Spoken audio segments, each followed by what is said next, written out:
That's still to come, but first, the technocrat Prime Minister of Greece has cleared one major hurdle on the way towards more EU rescue cash, as his cabinet approved the deep cuts needed to secure it. However, he lost 6 ministers who resigned in protest at the deal. Now the plan is to be given the green light by Parliament. Some MPs from 2 major coalition parties are threatening to vote against the deal, while Conservatives are calling for an early election. The new deal includes firing 15,000 civil servants and lowering the minimum wage. It's being pushed by EU leaders who've put the next €130 billion bailout on hold. Trade unions are in the second day of their 48-hour strike, with crowds outside the Parliament. While on Friday, protesters clashed with police who used tear gas in response to stones and firebombs. Economic analyst Nick Skrekas believes that Greece could already be in a state of unofficial default.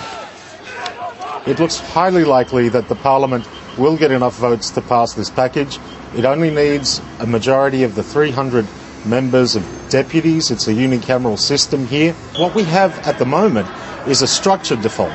In fact, almost 70% of the net present value of all outstanding bonds, which will reduce our debt burden by 100 billion.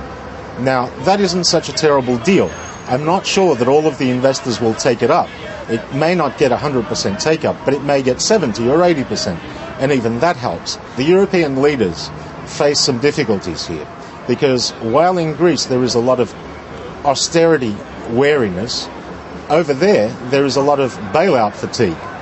And so they can't be seen as giving away money, even though most of this is in the form of loans. They have to impose some strict conditionality for 2 reasons: to appease their local electorates, and also to make sure that this money can eventually be repaid by a more sustainable Greek state. They have set some very rough conditions that Greek politicians find very hard to stomach, and there are also other issues in the sense that you can't really pass anything and everything willy-nilly, and they have, at the beginning of this whole process, sought to make an example of Greece so others don't go down the same road.